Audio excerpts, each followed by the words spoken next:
The National Assembly Committee now wants the Ministry of ICT and Digital Economy to fast-track the policy guidelines for the rollout of the digital hubs in all the 1,450 wards across the country.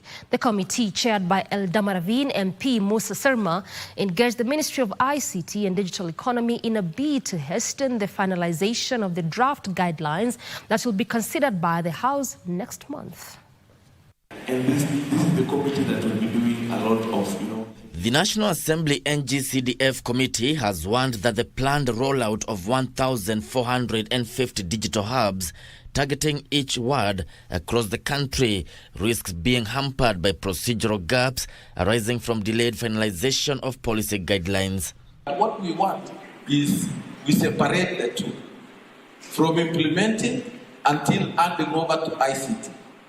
ICT can decide to do what they want to do, to either to equip or just leave it that way. But we shall have done our part.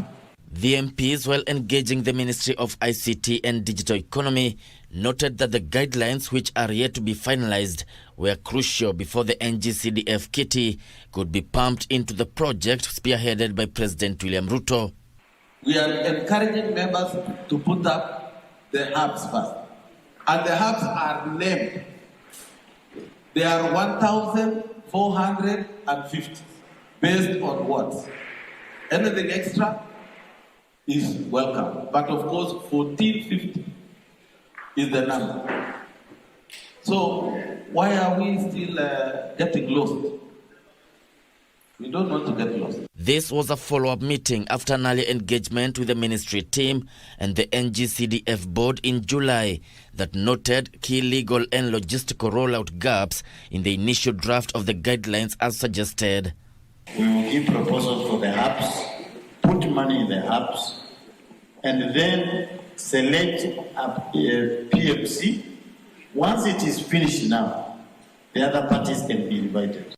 During fact-finding visits to the constituency digital hubs across the country earlier this year, the committee noted serious infrastructural and technical challenges in the centres, which MPs say could be speedily addressed through NG-CDF once the guidelines are finalised. For me, if I'm asked now, we go into phases in this program. Phase one, we want to deal now with the infrastructure. I want us to do all these things we are talking about. Section 25(2)(a) of the NG-CDF Act permits constituencies to allocate up to 3% of their total allocation to cater for utility expenses and maintenance of the constituency digital hubs. Gishoki Washira, Lunchtime News.